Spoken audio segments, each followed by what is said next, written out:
अस्सलामु अलैकुम वरहमतुल्लाहि वबरकातुहू।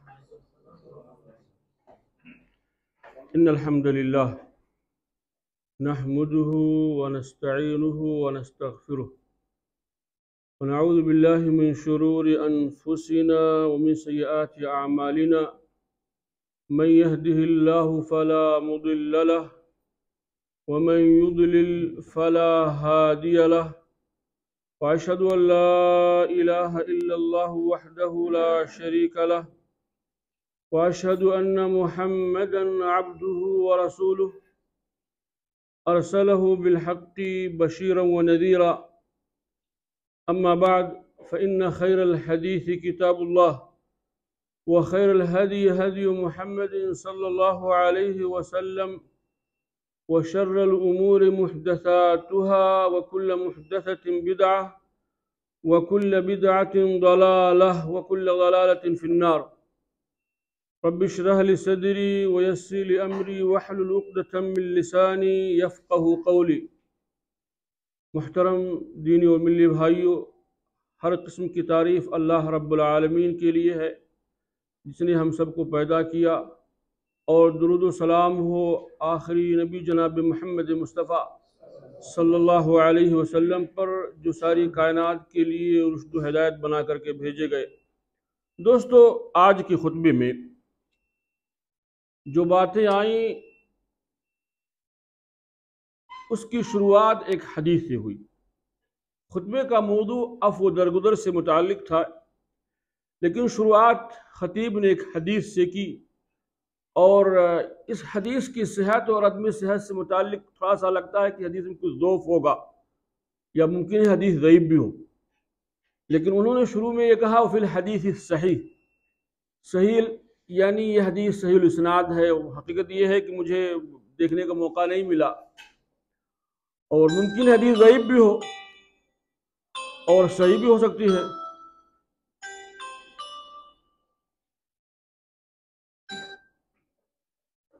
अल्लाहु आलम। हदीस के कलिमात कुछ इस तरह से हैं कि मुस्तदरक हाकिम की हदीस है, उसको उन्होंने सही सनद कहा है। अनस बिन मालिक रज़ी अल्लाह ताला अन्हु रावी हैं, फरमाते हैं कि हम सब अल्लाह के नबी सल्लल्लाहु अलैहि वसल्लम के पास बैठे हुए थे। यही कि अल्लाह के नबी सल्लल्लाहु अलैहि वसल्लम हमारे दरमियान तशरीफ़ फरमा थे। इसी अथना में हम देखते क्या हैं कि आप सल्लल्लाहु अलैहि वसल्लम हंसने लगते हैं, और फिर ये कि आपके सामने के दांत जाहिर हो जाते हैं। उमर बिन खत्ताब रज़ी अल्लाह ताला अन्हु कहते हैं, अल्लाह के हबीब, आप पर मेरे माँ बाप कुर्बान जाएं, आखिर आपके हंसने की वजह क्या है? आपके हंसने की वजह क्या है? कहा, मैंने ये देखा, मैंने ये पाया कि मेरी उम्मत के दो लोग अल्लाह अज़्ज़ व जल के सामने अपने कज़िये को लेकर के हाजिर हुए, और एक शख्स ने कहा कि ऐ बारे इलाहा, इस शख्स से मेरा हक दिला जो इसने मुझ पर जुल्म किया। अल्लाह अज़्ज़ व जल ने कहा कि ऐ फुलां, अगर इस शख्स के पास कोई नेकी ही ना हो जो मैं तुझे दे सकूं, तो कहा ऐ बारे इलाहा, अगर इसके पास नेकी नहीं तो मेरे गुनाहों को लेकर के इस पे डाल दे, लेकिन मेरा हक दिला। अल्लाह के नबी सल्लल्लाहु अलैहि वसल्लम उसके बाद रोने लगे और कहा, वो दिन बड़ा अजीम दिन होगा जिस दिन हर शख्स अपनी निजात के लिए, अपने आप को जहन्नम से छुटकारा दिलाने के लिए, हर शख्स की कोशिश होगी किसी तरह से अपने गुनाहों से छुटकारा पाले, किसी के सर पे भी डाल दे, लेकिन यह कि उसे निजात मिल जाए। वो दिन बड़ा अजीम होगा। ये बात अल्लाह के नबी सल्लल्लाहु अलैहि वसल्लम ने कहने के बाद कहा, फिर अल्लाह अज़्ज़ व जल ने कहा उस बंदे से जो अपने हक का मुतालबा कर रहा था कि तू अपने चेहरे को ऊपर उठा, यानी ये कि तू ऊपर की तरफ देख, जन्नत में देख, तो देखता है कि एक महल है जो सोने का है, जिसे मोतियों से पिरोया गया है। तो फिर वो बंदा सवाल कर बैठता है, ऐ बारे इलाहा, जन्नत का ये महल जो इस कदर खूबसूरत है, सोने से बना हुआ है, मोतियों से पिरोया गया है, ये किसी नबी का है? किस नबी का है, या किस शहीद का है, या किस सिद्दीक का है? अल्लाह अज़्ज़ व जल ने कहा, ये उस शख्स का है जो इसकी कीमत अदा करे।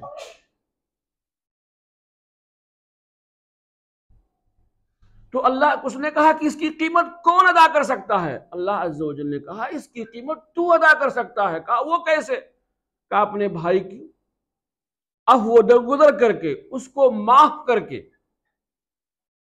यानी उसकी गिरफ्त ना करके, उससे अपने हक का मुतालबा ना करके तू इस चीज का हकदार बन सकता है। तो उस शख्स ने कहा, अल्लाह मैं इसे माफ करता हूं। ये हदीस है जो गोया कि इस बात पर दलालत करती है कि अफ़्व दरगुदर, माफ करना किस कदर अहमियत की हामिल चीज है।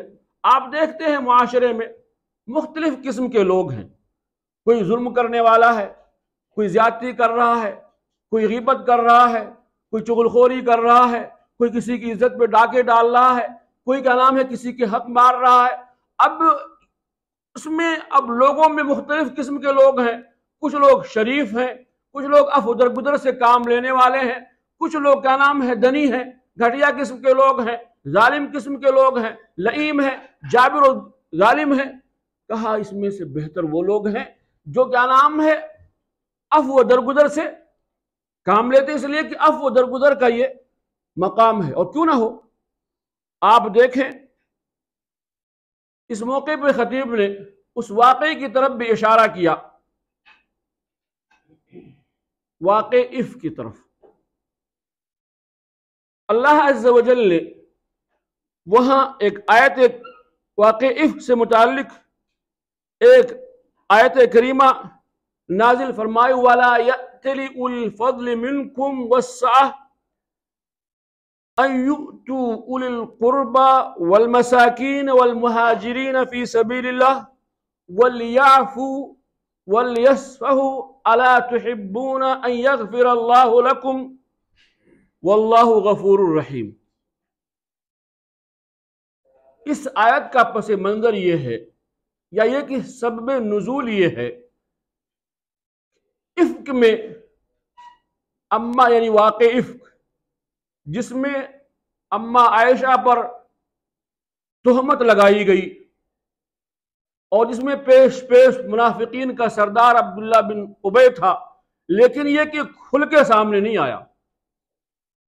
और जिन लोगों को कोड़े लगे उनमें से मिस्तह बिन असासा है रज़ी अल्लाह तआला अन्हु। ये मुहाजिरीन सहाबा में से हैं, मुहाजिरीन में से हैं, मुहताज किस्म के शख्स थे। अबू बकर सिद्दीक रज़ी अल्लाह तआला अन्हु के करीबी हैं। और जब ये शरीक हुए उनकी बेटी पर तुहमत लगाने में, मोमिनों की मां पर तुहमत लगाने में, अम्मा आयशा पर तुहमत लगाने में, तो अबू बकर सिद्दीक ने कसम खा ली, इस शख्स पर अब जो मैं खर्चे किया करता था, जो इसकी कफालत में मैंने कर रखी थी, का अब मैं इस पे खर्च नहीं करूंगा। उन्होंने कसम खा ली कि अब मैं इस पे खर्च नहीं करूंगा। क्यों? इसलिए कि वो उस शख्स में वो शरीक हो गए बहकावे में आकर के, या शैतान हावी हो गया और उन्होंने मतलब उन लोगों में शिरकत कर ली जिन्होंने अम्मा आयशा पर तोहमत लगाई। तो कहा अब मैं इस पे खर्च। ऐसे मौके पे अल्लाह अज़्ज़ व जल ने ये आयत करीमा नाजिल की, वला यअतली उलिल फज़्ल मिनकुम वस्सा, कि कसम ना खाएं वो लोग जो अस्हाबे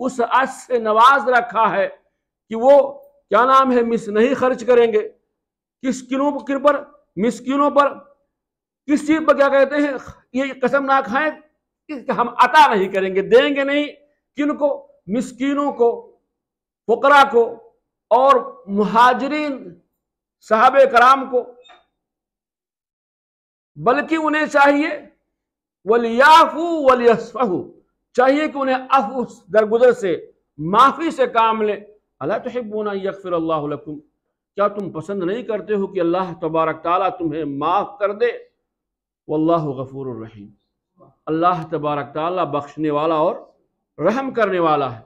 जब यह आयत करीमा नाजिल हुई तो अबू बकर सिद्दीक़ रज़ियल्लाहु ताला ने कहा, वल्लाही, क्या कहते, कसम खाया और रोए कि नहीं, मैं जरूर खर्च करूंगा और मैं जरूर अल्लाह तबारक ताला की मग़फ़िरत चाहता हूं और मैं पसंद करता हूं कि अल्लाह तबारक ताला मुझे माफ कर दे।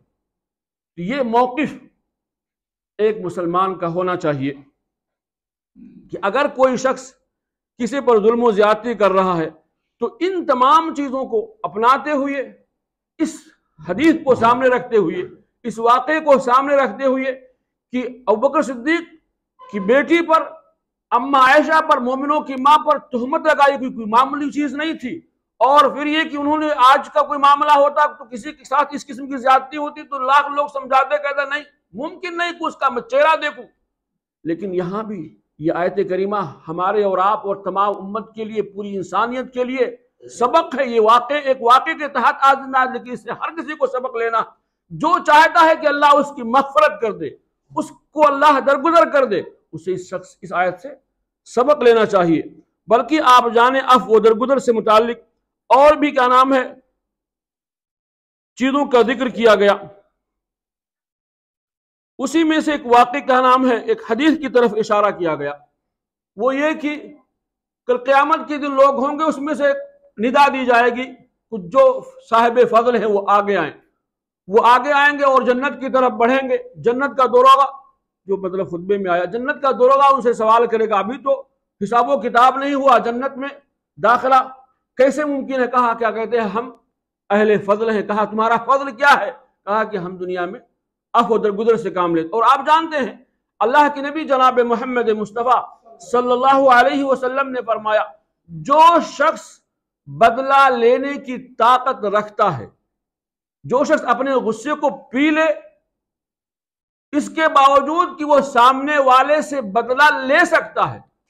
एक शख्स तो वह है जो मजबूर है माफ करने पर, बदला ना लेने पर, इसलिए कि उससे सामने वाला उससे कवी है, उससे ताकतवर है, उससे हस्बों क्या नाम है, उससे जाह मनसबत में बढ़ा हुआ है, ताकत में उससे ज्यादा है। अब अगर उसने सता दिया, एक क्या नाम है, अमीर गरीब को चाटा लगा दे, या एक मिस्कीन को कोई शख्स, या एक समझ लीजिए यहाँ अजनबी को कोई सऊदी या कफील तक सता दे, अब ये जो मिस्कीन आदमी है, इसके लिए सवाए सब्र के क्या है? ये तो क्या कहते हैं, लाचारगी है कि नहीं? लेकिन माफ करना ऐसे मौके पर, मतलब ये कि उसके उल्टा हो जाए कि अजनबी एक सऊदी को अपने कफील के ऊपर चढ़ जाए, उसको बुरा भला कह दे और वो बदला ले सकता है, उसको सता भी सकता है। लेकिन ऐसे मौके पर अगर वो गुस्सा पी ले, जैसे कि अल्लाह के नबी सल्लल्लाहु अलैहि वसल्लम ने फरमाया कि जो शख्स ताकत रहने के बावजूद भी अपने गुस्से को पी लेता है और सामने वाले से इंतकाम नहीं लेता है, कल क़यामत के दिन अल्लाह तबारक ताला उसे लोगों के सामने आगे बढ़ाएगा और कहेगा, जन्नत की हूरों में से जिसको चाह उसे अख्तियार कर ले। और यही नहीं, आप देखें अफ़्व दरगुजर से मुतालिक एक और हदीस पेश की गई कि सोमवार को और जुमेरात को जन्नत के दरवाजे खोल दिए जाते हैं, जन्नत के दरवाजे खोल दिए जाते हैं हर उस शख्स के लिए जो शिर्क से पाक है। दूसरी रवायत में अल्फाज इस तरह से कि सोमवार और जुमेरात को इंसान के आमाल अल्लाह तबारक ताला के हुजूर पेश होते हैं और अल्लाह तबारक ताला हर उस शख्स की मग़फ़िरत कर देता है जो शिर्क से दूर है, सवाए लोगों के, उन दो लोगों के जिसके और उसके भाई या उसके करीबी पड़ोसी कोई बुग़्ज़ हो, नफरत हो, कि जो ऐसे दो लोग जिन्होंने आपस में दूरी कर रखी है किसी कज़िये को लेकर के, किसी मसले को लेकर के जिसका ताल्लुक दीन से नहीं दुनिया से है, दुनिया उमूर से मुताल्लिक है। गाली दे दिया उसने, कभी लड़ाई झगड़ा हो गया, कोई माल हड़प लिया, कोई जमीन जायदाद का मसला, इन तमाम चीजों को लेकर के अब वो दोनों आपस में एक दूसरे से दूरी अख्तियार की, बुग़्ज़ है उन दोनों के बीच में। तो अल्लाह तबारक तआला कहते इनको छोड़ दो यहां तक कि ये दोनों आपस में सुलह कर लें, इनको छोड़ दो यहां तक कि ये दोनों आपस में सुलह कर लें। यानी 3 बार ये कलमात अल्लाह के नबी सल्लल्लाहु अलैहि वसल्लम की इन दोनों को छोड़ दो यहां तक कि ये आपस में सुलह कर लें। आपस में क्या कहते हैं, इनके दरमियान जो दूरी है, जो नाचाकी है, जो क्या कहते हैं नफरत है, जो कतई कलामी है, उससे ये क्या नाम है अपने आप को साफ कर ले, सलाम से पहल करके, अफ़्व दरगुदर करके। तो फिर इसी शक्ल में, और आप जानते हैं इस सिलसिले में एक और हदीस है जो आज खुतबे में नहीं थी कि किसी मुसलमान के लिए दुरुस्त नहीं है कि वो अपने मुसलमान भाई को 3 दिन से ज्यादा दूर उससे दूरी अख्तियार करे, दोनों मिले वो उससे मुंह फेर ले, वो उससे मुंह फेर ले। दोस्तों अगर इस हदीस को सामने रखें तो आज के माहौल का या आज के वक्त का अगर आप जायजा लें तो आपको क्या लगेगा?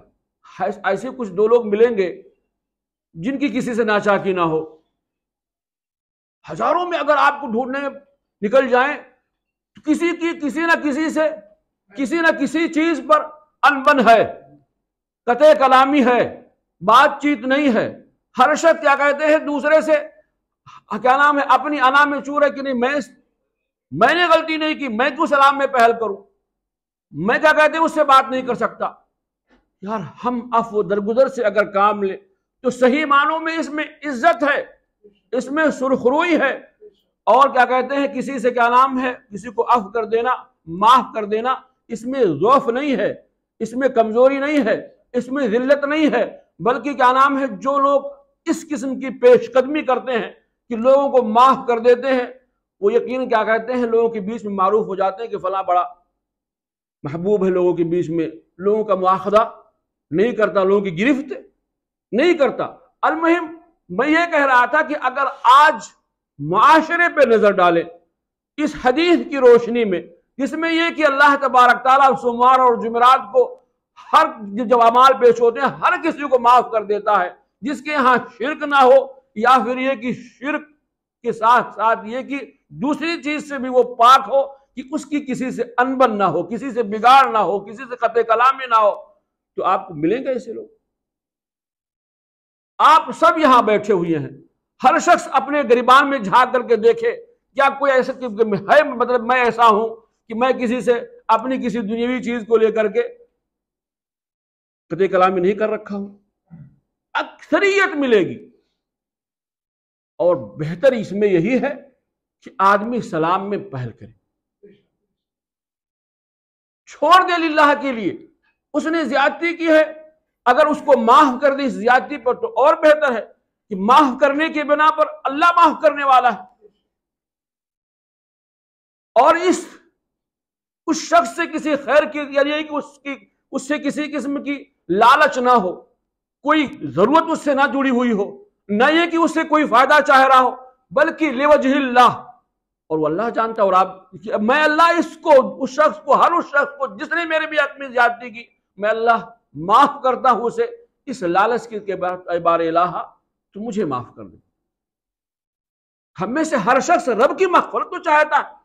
कितनी प्यारी चीज होगी कि इंसान अना में ना आकर के, ये किबरियाई अना अल्लाह के लिए है, लेकिन हर कोई छोटा नहीं बनना चाहता, जबकि छोटा बनने में, और छोटा बनना नहीं है बल्कि इसमें बड़कपन है सही मानों में, यानी दोनों।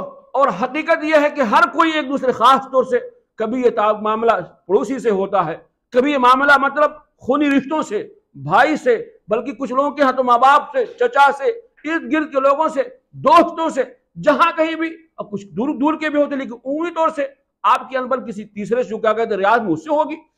जो दुनिया किसी और अमेरिका में बैठा है उससे आपकी अनबन होगी। किससे होगी? आपके साथ जिसके क्या कहते हैं रवाबित हैं, जो आपसे मिलने जुलने वाला है, जो आपके साथ उठने बैठने वाला है, उसी से तो अनबन आपकी होगी। और उसी से अनबन होगी तो उसी को से तो क्या नाम है हमें अफ़्व दरगुदर करना और करवाना। और फिर ये कि जब इस कदर फजीलत है जो अल्लाह अज़्ज़ व जल ने, और फिर कुछ क्या कहते हैं इन आयत के बाद, शेख ने खुतबे उस आयत को तो नहीं पढ़ा खुतबे में, लेकिन कहा ऐसा है कि उसके बाद इस बात का जिक्र है कि शयातीन से पनाह भी तलब करना, इसलिए कि जब ये जज्बे पैदा होंगे तो शैतान फिर आपको अपने हरबे में लेकर के ये कोशिश करेगा, क्या कोशिश करेगा कि किसी तरह से ये माफ ना करे, बल्कि क्या कहते हैं अपनी अना पे बात इसलिए माफ करेगा तो फिर क्या कहते हैं इसको बड़ा मकाम मिलने वाला है। तो कहा दो सूरह आराफ में और सूरह क्या कहते हैं फुस्सिलत के मतलब उन्होंने इशारा किया कि उसके बाद जहां अफ़्व दरगुजर का हुक्म दिया गया, उसके बाद की जो आयात है वहां ये कि शयातीन की कोशिश यही होगी, इसलिए हमें शैतान से अल्लाह की पनाह में आते हुए अब और जहां इस किस्म के हमारे नफ्स से अम्मारा जहां गालिब आने लगे, जो हमें बुराइयों पर आमादा करे, जो हमें अना पर आमादा करे, जो कहे कि नहीं नहीं दूर रहो, ऐसे मौके पर क्या नाम है हमें चाहिए कि हम क्या नाम है इस नफ्स से अम्मारा की बात में ना करके जो हमें बुराइयां हमारे लिए मज़ीन करता है, बल्कि अपने नफ्स से लव्वामा को हम फौकियत दें, और जो हमें क्या कहते हैं बुराइयों को मुलामत करता है, और फिर नफ्स मुतमइन्ना को अपनाते हुए कि हम अच्छी चीज अपनाएं ताकि हमें सुकून और राहत मिल सके। ये क्या नाम है बहरहाल आज के खुतबे में बातें थी। इसमें बहरहाल ये खुतबे का निचोड़ था जो आपके सामने रखा गया कि अफ़्व व दरगुजर से काम लिया जाना चाहिए, और क्या नाम है हर शख्स खताकार है, और खताकार में हर वो शख्स उसमें सबसे बेहतर वो लोग हैं जो क्या नाम है तौबा करने वाले हैं, जो अल्लाह तबारक ताला की तरफ रुजू करने वाले हैं। तो हम जब हमें से हर कोई खताकार है, हम क्या नाम है इंसान आदम की औलाद में से हैं, तो खताएं का होना एक बशरी तकादे हैं, लेकिन यह कि इसमें बेहतर वो लोग हैं जो गलतियां हो जाती हैं और फिर उसमें क्या नाम है वो रुजू कर लेते हैं। इसीलिए क्या नाम है एक वाक़े की तरफ एक खुतबे में मतलब आज मैं इजाफा कर रहा हूं, समझ लिए एक मतलब एक वाक़या है अलकमा, एक सहाबी रसूल अलकमा है, उनका वाक़या है। किस चीज़ का वाक़या है कोई बताएगा, इशारा करेगा? अलकमा से मुताल्लिक बहुत सारे खुतबों में उनका जिक्र आता है, मैं यहाँ क्या नाम है थोड़ा सा वाज़े कर देना चाहता हूँ। क्या है अलकमा का वाक़या? हदीस में मतलब ये कि बहुत से लोग क्या नाम है इसमें चाशनी लगा करके और इसको खुतबों बयान करते हैं कि अलकमा की जब जाकरी का आलम आया, उनकी जुबान से कलमा नहीं अदा हो रहा है। अल्लाह के नबी सल्लल्लाहु अलैहि वसल्लम को खबर दी गई, आप सल्लल्लाहु अलैहि वसल्लम आए और आपको बताया गया कि ये अलकमा है जिनकी जुबान से आखिरी मौके पर कलमा मतलब ये कि नहीं अदा हो रहा है और अब तक दुनिया से जाने वाले हैं। अल्लाह के नबी सल्लल्लाहु अलैहि वसल्लम ने दरियाफ्त किया कि इनके वालिदैन में से कोई बाहयात हैं। बताया गया कि आपकी वालदा जिंदा हैं। आपकी वालदा को लाया गया और आपसे पूछा गया कि क्या तुम्हारा मतलब अलकमा के साथ कैसे रवाबित है? कहा यह ऐसा मतलब ये ऐसे हैं, यह ऐसा शख्स है जो अपनी बीवी को मुझ पर फौकियत देता रहा, अपनी बीवी को मुझ पर फौकियत देते रहे, इसलिए मैं इनसे नाराज हूं, इनसे मैं नाराज हूं। तो कहा कि क्या कहते हैं को तुम माफ करती हो? कहा नहीं मैं नहीं माफ करती। कहा मैं नहीं माफ करती। तो अल्लाह के नबी सल्लल्लाहु अलैहि वसल्लम ने कहा कि लकड़ी जमा करो। क्या करो? लकड़ी जमा करो और उसमें क्या कहते हैं आग लगाओ, उसमें अलकमा को डाल दो। क्योंकि मैंने कहा मैं इस चीज को गवारा नहीं कर सकती कि अलकमा को आग में डाला जाए। कहा कि अगर तुम माफ नहीं करोगे तो इससे कहीं सख्त तरीन अजाब में इन्हें से दो चार होना पड़ेगा, जहन्नम में आग में जलने वाले हैं। कहा अल्लाह कि नबी सल्लल्लाहु अलैहि वसल्लम मैं माफ करती हूँ अपने बेटे को। उसके बाद उनकी जुबान से कलमा अदा हुए और फिर वो अल्लाह के प्यारे हो गए। ये वाकया सही हो सकता है? सहाबे का एक सहाबी रसूल से ये तवक्को हो सकती है कि जो पूरी जिंदगी अपनी मां को नाराज रखे? सहाबी रसूल है, मुनाफिक नहीं है। हर जिसमें सहाबा की कद लाजिम, आप जानते हैं सहाबी रसूल ऐसा नहीं था कि वो इंसान नहीं थे, वो इंसान थे, उनसे गलतियां होती थी, लेकिन गलती होने के बाद फौरन वो नादिम होते थे। बकर सिद्दीक रज़ियल्लाहु अन्हु से गलती हुई कि नहीं हुई, रोए, माफी मांगा, खर्च करने का वादा किया, खर्च किया, कहा अल्लाह मैं तेरी मग़फ़िरत चाहता हूं। एक सहाबी रसूल पूरी जिंदगी अल्लाह पर अपने का नाम है मां को सताता रहेगा, उसको अपनी गलती का एहसास नहीं होगा, तसव्वुर किया जा सकता है? वो जिनको अल्लाह अज़्ज़ व जल ने अपने नबी की सोहबत के लिए अख्तियार कर रखा है। सहाबा से गलती हुई, जिना का भी सुदूर हुआ, ऐसा नहीं मतलब ये कुछ एक आप जानते वाकया, लेकिन फौरन उस बात को उन्हें एहसास हुआ कि मैं तो क्या नाम है मैंने बहुत बड़ा जुर्म कर लिया, मैं तो गुनाह में वाक़ हो गया, अब मुझे अपने आप को पाक कराना। अल्लाह के नबी सल्लल्लाहु अलैहि वसल्लम के पास भागते हुए आए। यहां सहाबी रसूल अलकमा के बारे में ये कहा जा रहा है पूरी जिंदगी और आखिरी मौके पर अब क्या नाम है कलमा नहीं अदा हो रहा है। ये माना जा सकता है? अलमी क्या कहते हैं, ये हदीस सही नहीं है, इसलिए कि सहाबे कराम के बारे में, और इसलिए कि इसकी सनद में दौफ है। किसी ने मां की मकाम को बयान करते हुए वाक़या कर दिया। तो जहां भी सहाबे कराम की शान में कदे आलाजिम आती है, उसकी सनद को देखना होगा। और ये तो बड़ा, मैंने तो मुख्तसरी वाक़या बयान किया, इसको लोग बड़ी चाशनी ले करके बढ़ा चढ़ा के मतलब की तकरीरों में बच्चे पेश करते हैं। दोस्तों, जहां भी किसी सहाबी रसूल की शान में कदे आए, वो सहाबा जिनसे मुताल्लिक अल्लाह ने कहा कि रदी अल्लाहु अन्हुम व रदू अन, अल्लाह उनसे राजी हो गया, वो अल्लाह से राजी हो गए, वो सहाबा जिनके बारे में अल्लाह के नबी सल्लल्लाहु अलैहि वसल्लम ने फरमाया ला तसुब्बु असहाबी, मेरे सहाबे कराम को बुरा भला ना कहो। क्यों? फइन्नहु लौ अनफक़ा मिन अहदिकुम मिथला उहुदिन ज़हबा फलौ अनफक़ा अहदुकुम मिथला उहुदिन ज़हबा कमा क़ाल सल्लल्लाहु अलैहि वसल्लम मा बलग़ मुद्दहु व नसीफ़ा। तुम में से कोई शख्स अगर उहुद पहाड़ के बराबर भी सोना अल्लाह के रास्ते में खर्च कर दे, तो जो उन्होंने अल्लाह के रास्ते में एक मुद्द, एक आधा किलो, मुद्द कहते कितने को, आधा किलो को, और नसीफों का मतलब है कि आधा मुद्दीन, एक पाव, अगर जो उन्होंने एक पाव जौ, गेहूं, खजूर, जो भी अल्लाह के रास्ते में खर्च किया है, उसका जो अजर अल्लाह उन्हें देने वाला है, तुम उस पहाड़ के बराबर सोना खर्च करके भी वो पाने वाले। इसलिए कि उन्होंने कब खर्च किया? शुरू इस्लाम में परेशानी का मौका था, क्या कहते हैं, बड़ी क्या कहते हैं भाई, एक आदमी के पास करोड़ है, उसमें अगर वो 99 लाख खर्च कर दे, 1 लाख बचाओ, लेके एक पास 10,000 ही, उसमें से क्या कहते हैं वो 9,000 खर्च कर दे। खर्च क्या नाम है, उसने 99 लाख खर्च किया, इसलिए क्या कहते हैं 9,000 खर्च किया। लेकिन ये कि ये वो जरूरतमंद नहीं, उन पैसों का खर्च कर दिया, ठीक, उसको सवाब में, लेकिन इसको जरूरत है अपने मसरूफात के लिए, उन मसरूफात में से खर्च कर रहा है, उसको अपने खाने पीने पहनने के लिए जरूरत है, उसमें से खर्च कर रहा है। क्या दोनों का अजर सवाब में बहरहाल बड़ा फर्क है। तो ये बहरहाल आज के खुतबे में थी, ये बात मैंने आखिर में थोड़ा सा इजाफा कर दी कि अगर जहाँ सहाबे कराम की शान में कदे आए, वहाँ का नाम है हमें मानना चाहिए कि क्या कहते हैं, उस हकीकत को जान लेना चाहिए कि वाक़या दुरुस्त। मैं इसलिए बयान मुमकिन है अक्सर लोग इस वाक़े को जानते होंगे, सुने भी होंगे, और क्या नाम है, फिर इस किस्म का तस्वुर एक सहाबी रसूल से मुताल्लिक मुमकिन नहीं है। बहरहाल चंद बातें थी जो आज के खुतबे से मुताल्लिक थी। मैं अब अपने दर्स की तरफ लौटता हूँ। बस बाप छोटा है और टाइम तो इसे हो गया, ला इलाहा इल्लल्लाह, लेकिन फिर भी क्या नाम है, ये छोटा सा बाब है, मुख्तसर से क्या कहते हैं इसका मैं तर्जुमा आपके सामने रखूंगा कि मौलिफ कहते हैं बाब मिन शिर्क अन यस्तगीथ बिगैरिल्लाहि औ यदउ गैरह। शिर्क में से ये भी है, वो खान ले आया लगता है, वहाँ से आवाज़ दे रहा है, मिन शिर्क अन यस्तगीथ बिगैरिल्लाहि औ यदउ गैरह। शिर्किया अमाल में से ये अमल भी है कि इंसान अल्लाह के अलावा किसी और की फरियाद रसी करे, और या ये कि अल्लाह के अलावा किसी और को पुकारे, यानी किसी और को पुकारे। यहां 2-3 चीजें हैं, एक तो इस्तिगासा है, एक इस्तिआदा है, एक इस्तिआना है, एक दुआ है। ये तमाम चीजें किसके लिए हैं? हम अगर मदद तलब करेंगे तो किससे? अल्लाह तबारक तआला से। इस्तिआदा यानी पनाह तलब करेंगे तो किस चीज से, किससे, किसकी पनाह में आएंगे? अल्लाह तबारक तआला की। इसी तरह से हम फरियाद रसी करेंगे तो किसकी? अल्लाह तबारक तआला की। अच्छा, इन चीजों में फर्क क्या है?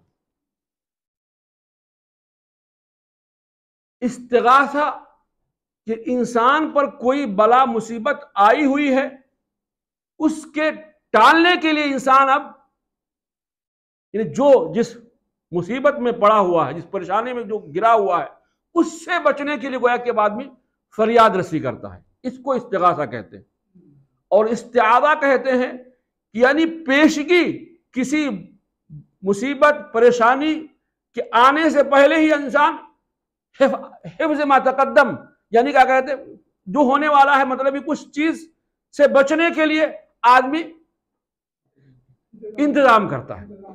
बड़ा अच्छा, यानी क्या कहते हैं, अपने आप को महफूज करने के लिए दुआएं करता है। जैसे आदमी कहीं गया, जैसे इससे पहले के दर्स में आया था कि आदमी के लोग क्या करते थे, किसी वादी में किसी जगह उन्होंने पड़ाव डाला तो कहते थे कि मैं इस इलाके के जिन से अल्लाह की पनाह में आता हूं, या फिर ये पहले वो अल्लाह की पनाह में मतलब करो दुरुस्त था, लेकिन उस जिन की पनाह में आते थे कि और दूसरे लोग उसको तकलीफ न पहुंचाए। तो ये कि इस्तिआदा मतलब ये कि जो चीज मतलब अभी पेश नहीं हुई है, लेकिन ये कि वो उसके डर से कहीं ऐसा ना कि वो लाहिक हो जाए, शैतान हमें सता दे, क्या कहते हैं, जिन्नात हमें तकलीफ में आके कोई चीज हमें ईजा दे दे। लोग हो, कोई भी मखलूक, कोई भी चीज हो, क्या नाम है, आदमी अपने मतलब उससे बचने के लिए इंतजाम करता है, और उससे अल्लाह तबारक ताला की, तो ये अल्लाह से होना चाहिए। अगर अल्लाह के अलावा किसी और से कर रहा है या कोई मुसीबत आई हुई तो कहते हैं उससे छुटकारा पाने के लिए वहां भी इस्तिगासा अल्लाह से करना है। इस्तिआनत कहते हैं वो मदद तलब करना, जो भी जरूरत है उसके लिए, गोया कि इस्तिगासा और क्या नाम है इसमें दोनों में शामिल होगा कि हम अल्लाह तबारक ताला से वैसे क्या कहते हैं मदद तलब करना। इसमें भी तकरीबन यही कि जो चीजें इंसान को दरपेश नहीं है, कुछ चाहिए खैर की चीजें, यहां शर से बचना था, यहां खैर चाहिए, तो उसमें अल्लाह तबारक ताला की मदद तलब की जाती है, उसको इस्तिआनत कहते हैं। और दुआ तो क्या नाम है, हाथ है, तो दुआ जो कुछ करना है वो अल्लाह के सामने होना चाहिए, और दुआ ही इबादत है। बहरहाल क्या नाम है, इस सिलसिले में जो आयात और दुरूस हैं इसका तज़किरा भी अगले दर्स में किया जाएगा। अल्लाह से दुआ है कि अल्लाह तबारक ताला हम सब की हिफाजत फरमाए, हमें अफ़्व दरगुज़र से काम लेने की तौफ़ीक़ अता फ़रमाए। अल्लाह हमें वसअत क़ल्बी अता फ़रमा,